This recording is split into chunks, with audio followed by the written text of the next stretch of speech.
So, good morning, respected executive members of MAPICON, Bhatinda 2020. Uh, Dr. Vitul Gupta, and at the outset, I would like to thank him profusely for giving me an opportunity to speak to the August gathering and all the delegates who have logged in for this meeting. Um, my topic is artificial intelligence in healthcare. This would be my flow of the presentation. I would first take you through the innovations in healthcare over 5 decades and then more details about artificial intelligence, which will not only cover the definition, how does it work, what are the areas of impact in healthcare, but it will also cover issues to its adoption and the capabilities and the mindset that we will need for its adoption, and then finally the summary.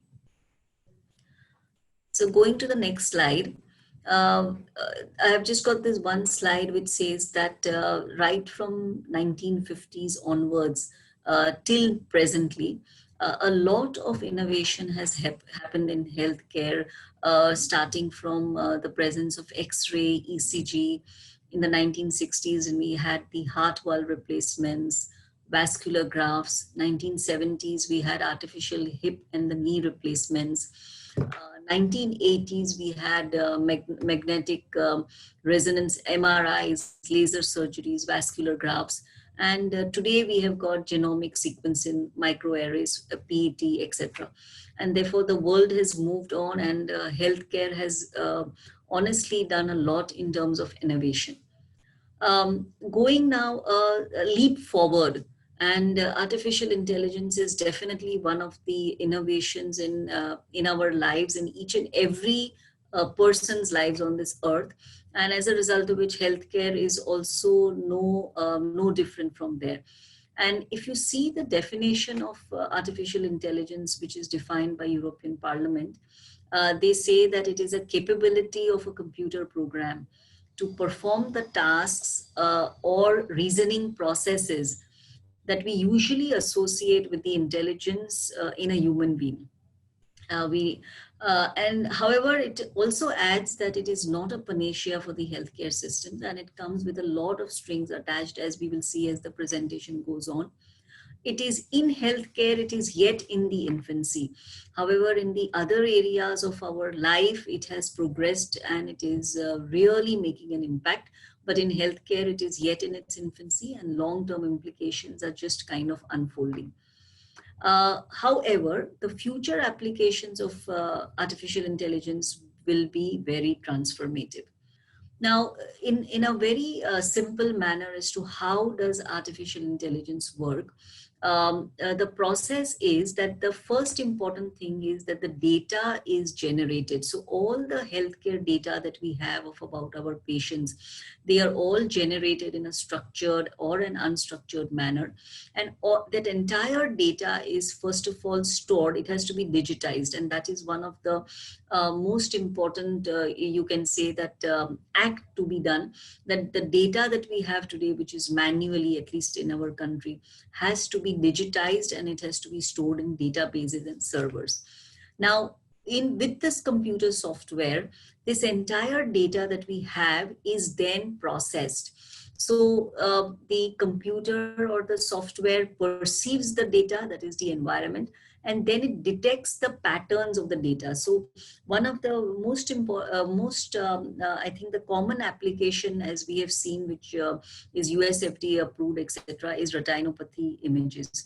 And therefore, because of so many images of retinopathy scans which were available, the software is able to detect the patterns. Again, whether you see patterns in this format or whether you see patterns in this format, it is able to detect, and as a result of it, then it is able to give us an output that, okay, if this is the pattern, this is a normal retina. If this is the pattern, it is mild, etc., etc. So this is just the basic one, which is called as deep learning. So deep learning means that whatever data is fed in, the computer will be able to segment them into patterns, and then beyond that comes machine learning. Now, machine learning is a part of this entire artificial network, wherein the more and more data that we go on feeding into the computer, the more and more the machine learns, and the more and more it becomes sharper. And that is the machine learning. And within that machine learning, in order to make the machine or the computer think in the way that human beings think, there is another layer to it, and which is called as the deep neural network. This deep neural network is the finermost layer, which actually makes the computer think like a human being. So just to give you an example, and in our day-to-day lives, that we have, supposing if at least in this western part of the world, whenever it kind of rains, all of us want to eat potato bhajiyas, or vada pav or something of that sort, because rains are known for that. So as a result of it, that is the thinking which the computer knows, that when it rains, okay, we need to kind of make we need to kind of make, say, one type of a dish. Now, however, supposing in case if there is an another layer, like when it is raining and I have guests at home, at that particular point of time, then I will not make the potato bhajiyas, but I will make something else. So this is called as a deep neural network, in the sense that there are these hidden networks which are there, which is not very obvious, and the computer is able to differentiate even that, and then provide an output that, okay, fine, that this is, if this happens, if these two three things happens, then output is this. If two things happens, the output is this, etc., etc. So as a result of which, this artificial intelligence, every year, every month, every week, it is becoming more and more intelligent, like the human beings. Having said that, the area of impact of for artificial intelligence in healthcare are practically divided into 6 segments.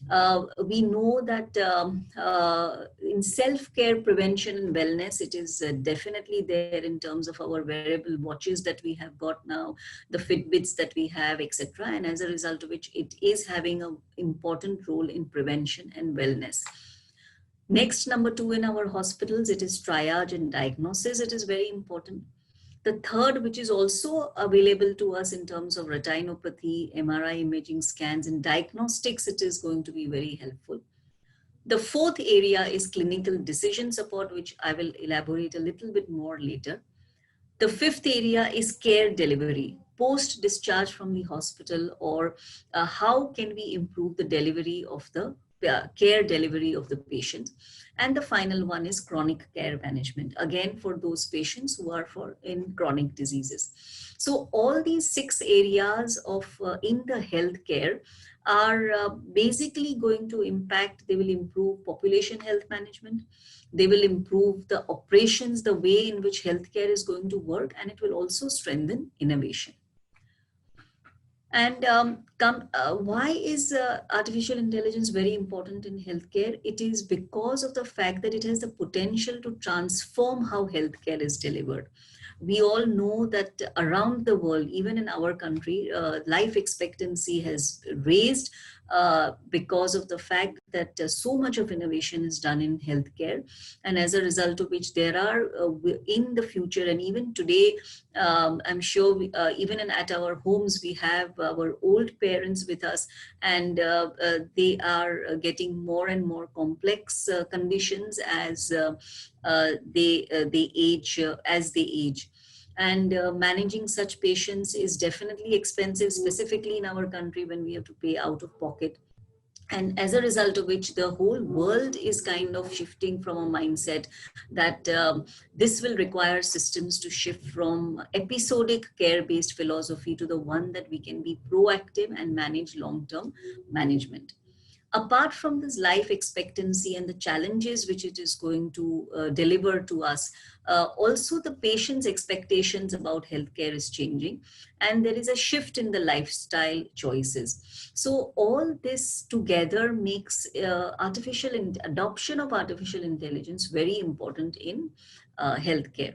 So a joint report with an European Union is extremely kind of progressive in ensuring that it is adopted, and it explores how it can support by saying that definitely there will be improvement in care outcomes, because the healthcare professionals will get access to real-time information on diagnostics.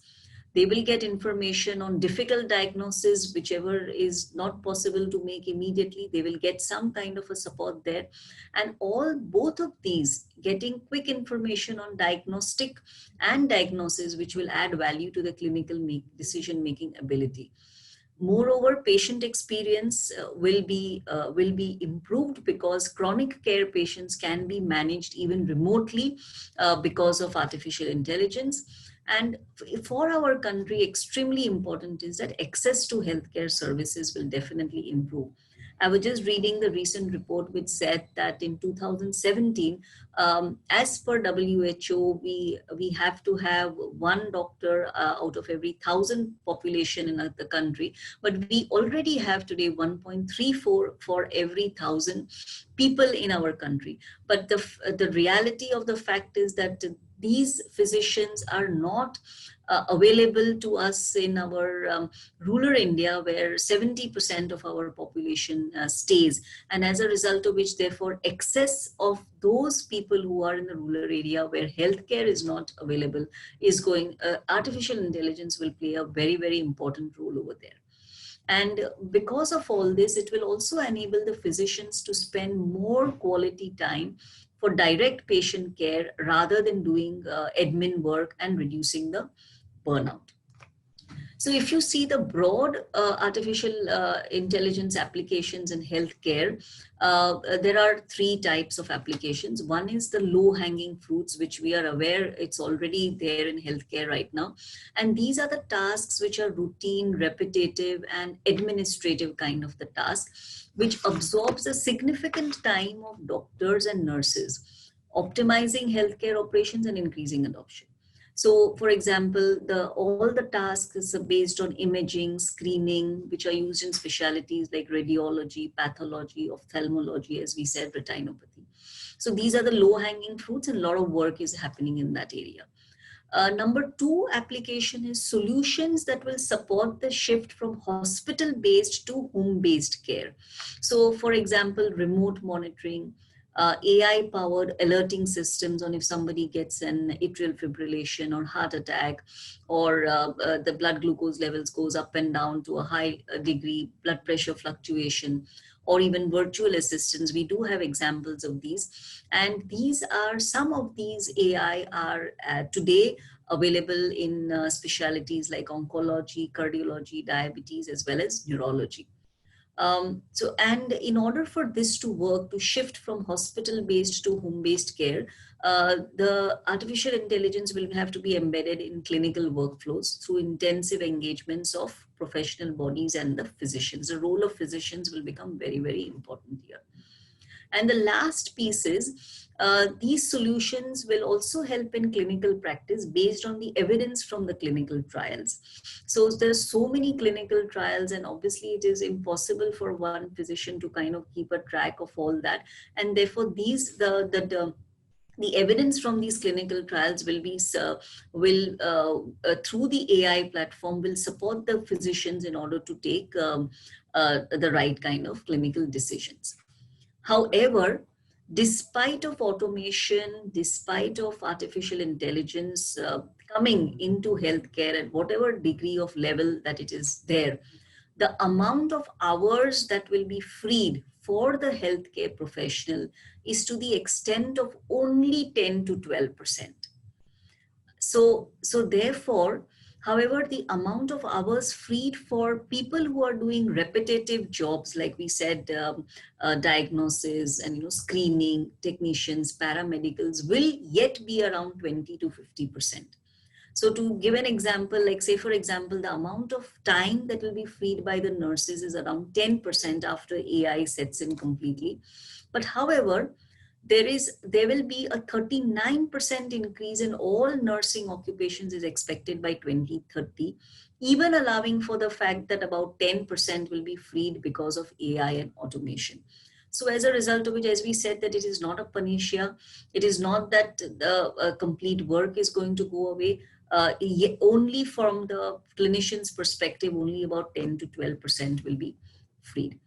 AI is becoming so very important in today's time that the focus of many governments, and we can see some of the countries over here like Finland, Germany, UK, Israel, China, US, are all very much investing very heavily in artificial intelligence.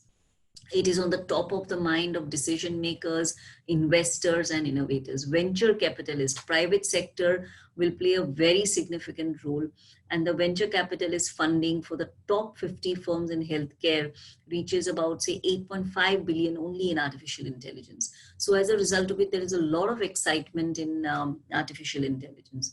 So just to give you two, three slides of glimpses of, you might already be knowing about this, but artificial intelligence in diabetes, there are programs available which helps in diagnosis, blood control, glucose control strategies, prediction of glycemic events, complication prediction, as well as complication detection. So these are the different areas where artificial intelligence is already in use.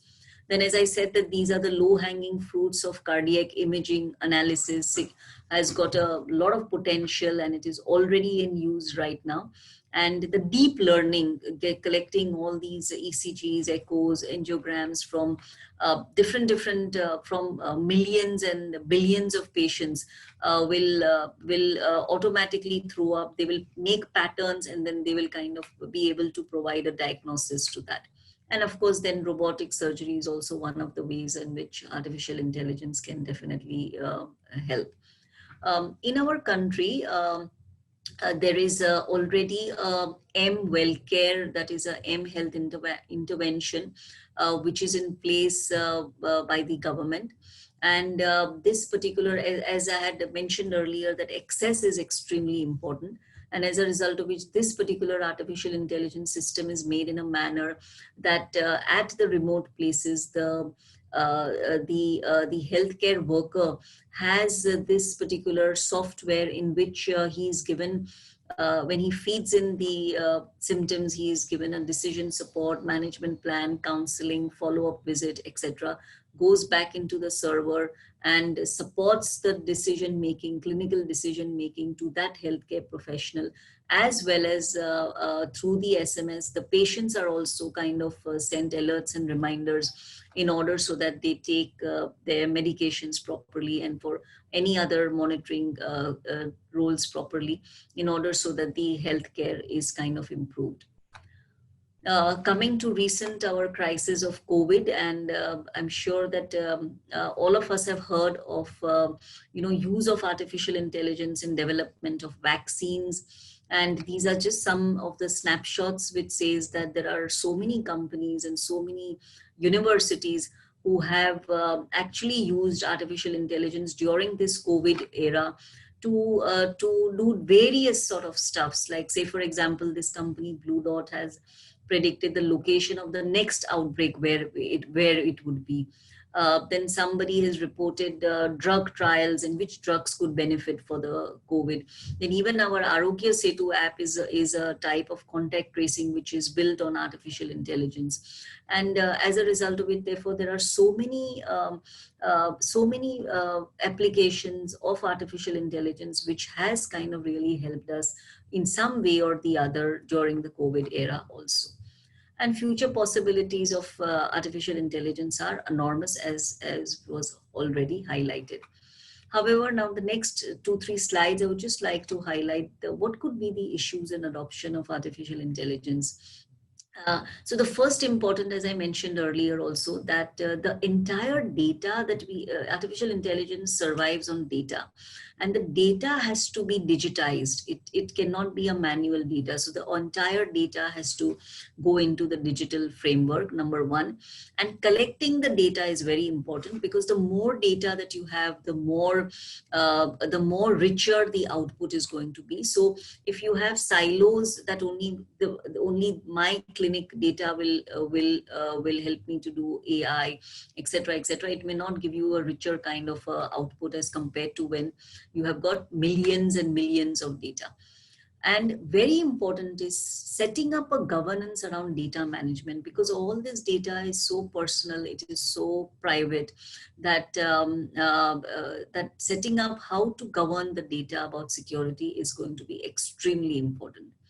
And then finally, the challenge is that the data sets have to talk to each other, because one patient goes to different places in order to get healthcare. And as a result of which, how is his data, which is there in one hospital, and then when he goes to a physician in his city or the town, how are those two data going to talk to each other? So that is another challenge in order to fully realize the potential of artificial intelligence. And therefore, it needs collaboration of government bodies, policy makers, funding bodies, non-profit organizations, in order to come together, in order so that the data can be anonymized, nobody can take advantage of the data, they can link the data, as well as, and then give it to the stakeholders who can access it with all the safeguards which are possible.